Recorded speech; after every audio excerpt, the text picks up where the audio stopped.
Well, guys, it has officially been 1 year since the launch of the PlayStation 5 console. Today, we're going to be taking the time to discuss the pros and, yes, the cons of having this next gen system in your household in the year 2021. And I will also be sprinkling my own thoughts here and there of the system as a whole. So you guys have just an experienced person talking about it for having a console since launch day. We will be going over three major categories in this video: the system itself, so the console, when you take it out the box and all that, the games for it, and exclusivity that it has, and the functionality of the system, meaning like how it holds up, what you can do on it, and how it just runs basically. So let's just jump right into it. The PS5 system is no doubt one of the largest consoles you can have today. Just period. It's freaking huge, okay? It stands out the moment you walk into a room that has one. It's just there. You see it and you're like, dang, this dude has a PS5 already? It's crazy, right? It looks really good standing up and it feels very sturdy. That's on the base that comes with it. You can also put the console onto its side using that base, but it doesn't feel as secure though. That's the thing. So if you need to put it sideways, like in your game area, then yeah, you can. But it's not very sturdy. It is kind of wobbly. But as long as you're not moving it too much, you can honestly leave it standing up or horizontal as much as you want. Just make sure, it's not moving around as much and you'll be fine. You'll be fine. On the system itself, it comes with three USB 3 ports and a USB-C port on the front. So if you have a USB-C port on both ends, it comes with it. Very fast cable. It has, you guys already know, there's the disc edition and the digital edition of the console. I have the disc edition. The Ethernet, and I don't know if it's the Ethernet itself or how it is, but downloading games on this system is so much faster than anything I've ever downloaded anything on, even my own PC.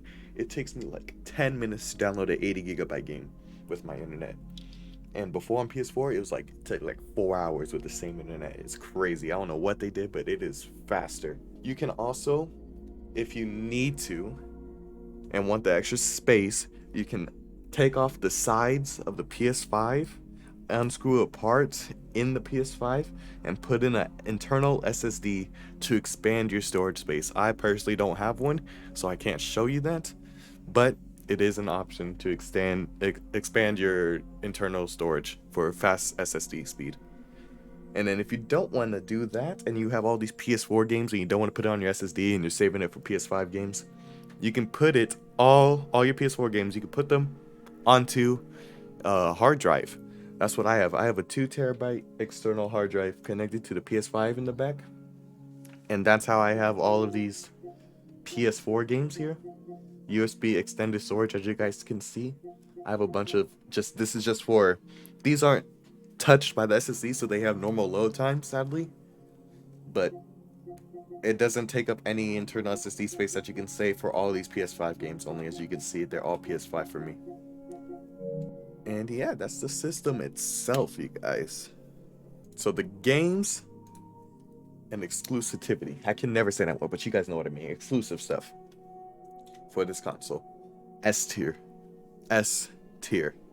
Xbox, you guys know I'm not trying to put fucking gasoline into the fire of the console war, but you guys know Xbox is kind of slacking on exclusives. But with PS5, there's already, I would say, a good enough amount to be satisfied, to just be 100% satisfied. At launch, there wasn't enough, so I understood why people would want to wait a little bit, but after 1 year, there has been a lot of games and exclusive stuff to play. Games like Deathloop. Deathloop right here, one of the greatest games I've ever played in a while. It feels so fluid and good. Recommend it. You got games like Kenna, Bridge of Spirits, 4K 60 FPS on the PS5 on this adorable game. It's great. Oh my goodness, just look at these cute little black fuzzy things. You got games like Godfall. While yes, Godfall is a little underwhelming at first, when you get past it and learn it, they added a bunch of content to it. It still is one of the greatest looking games I've ever played. Definitely worth the pickup for Godfall. You got games like Final Fantasy VII Remake. At first it was a PS4, and yes, you can, if you have a PS4, you can still play it. But they have exclusive stuff on the Final Fantasy VII Remake, like a 4K 60 FPS patch and a whole entire DLC storyline that you can play as Yuffie with, which is just crazy, and that's only exclusive to PS5. So another game that's also flew under the radar for a little bit. At first it peaked for a while, and then it just died down. But you got Returnal here. Great game. It is roguelike, it is hard, gives you a challenge. There's just so much to keep track of on screen, and it's just a great overall game to play. Just PlayStation 5 just kills it with exclusives, y'all. Very worth the pickup on that one. You got PS4 games that are enhanced on PS5. While they might not have a physical PS5 version, they run better on it compared to the PS4. For example, Days Gone here. Days Gone ran at 30 FPS 1080 on PlayStation 4, but now they have a patch where it runs at 4K 60 FPS, and it is one of the greatest feeling games to play for PS5 in a minute, bro. Like, if you haven't played Days Gone yet on PS4, I'd wait to get on PS5 to just experience it on PS5. Going from 30 FPS to 60 FPS on this game, tremendous. It makes it a game changer. Makes it feel like a whole new game. You got major games like God of War having a PS5 patch. This game runs at a solid 4K 60 FPS. Playing God of War at 60 FPS is an experience like no other. It is fluid. Everything is registered well. There's no hiccups anywhere. The cutscenes are all registered in 60 FPS, so everything just looks so good. This is another one of those games. If you haven't played it on PS4, get it on PS5. It's free. It's free on PS5 with PlayStation Plus. Definitely pick it up. Ghost of Tsushima, this one had a PS5 update. Its own PS5 version, but you can also, if you don't want to spend the money to upgrade it, you could just play the PS4 version default. That's what I do. This runs at 60 FPS too. You guys would love this at just a 4K 60 FPS with the DLC and the multiplayer runs at 60. Great game. And I won't go into too many more games, but last game I'll go into that everyone likes a lot on PlayStation, Horizon Zero Dawn, y'all. This game, crazy. It looks so good. And at first the game only ran at 30 FPS, even on the PS5, until like a couple months ago from the time of recording. They made a patch for it to run at 60 FPS, and it just looks phenomenal. It makes you hype for Forbidden West that's going to come out. Those are the games mainly. There are many more. Definitely worth the pickup for the games itself alone compared to an Xbox, in my opinion. The functionality of the PS5 itself. Now, yes, while I was praising the system for its looks and the games, the functionality is also important when picking up a system. It feels good. It does feel good. I will say that. Everything is responsive. When you press a button, it goes. It just goes. It doesn't hesitate. There hasn't been any stutter or lag anywhere. Phenomenal on that end. Problem, there are a couple cons here, and now this is why I said pros and cons, because this is where the cons come in. Cons, the dashboard. As you can see, the dashboard is kind of plain. Well, yeah, they have cool picture art for the game you're gonna play or launch, just sitting there. It's kind of bland though. That's it. There's no themes like the PS4. So if you're gonna go from PS4 to PS5 and want to put on a theme, Get that out of your head. It's not gonna happen. There's no themes in this.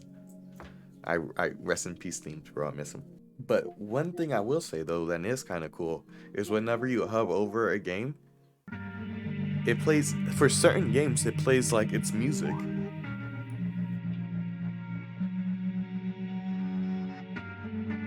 So as you can see, it plays the music for it for some games, not all. See, it does it for Battlefield also. But for example, 2K doesn't do it. You just hear the basic sound.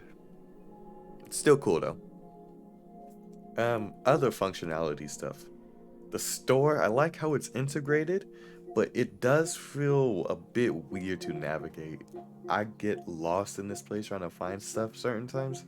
It just doesn't feel as nice as the PS4 store. And it took me months to figure out where to redeem a code was for this thing. I couldn't find it until I looked all the way. You have to go to these dots down to redeem code. Like, what? It's too much. It's too much. So, the HUD is a problem. Another thing that is a big problem for me as a YouTuber and a streamer, it is very hard to capture in-game audio of someone talking. Because whenever someone talks in-game, it comes to the goddamn controller speaker, bruh. It makes no sense on why it comes to the controller speaker.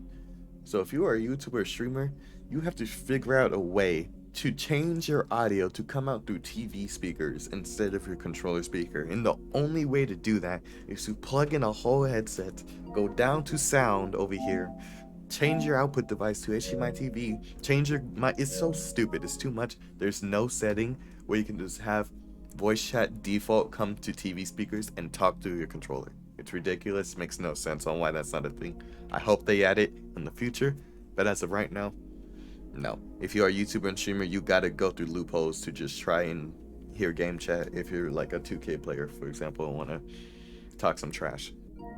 The PlayStation Plus home menu, when you press the PlayStation button down on your controller, this is what it looks like.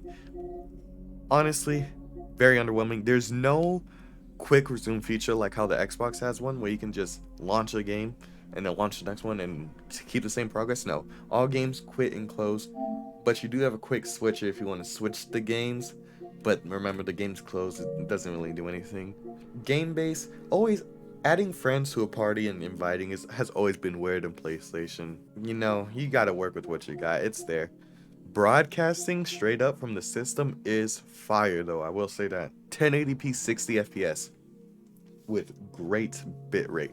It looks as if you were streaming straight from a PC too. So if you want to become a streamer or YouTuber, use it. Just use the broadcasting. It looks good, there's no problems, there's no hiccups. And yeah, that'll about wrap it up for this video, you guys. If you have any questions, please let me know in the comments below about the system. I'll let you know, or I'll make even part 2 to this video if you have any more questions, if there's a lot. Also, hit the thumbs up button if you would like me to make a video about what's on my PlayStation a year later. This one was just to give you my ratings of the system itself and all that. If you want a video of what games I have on my PlayStation a year later compared to what I had before, I can definitely make that for you guys. Just let me know with thumbs up. It's been a real treat, y'all. Appreciate y'all for watching this video to the end. And have a good day, y'all. Be easy.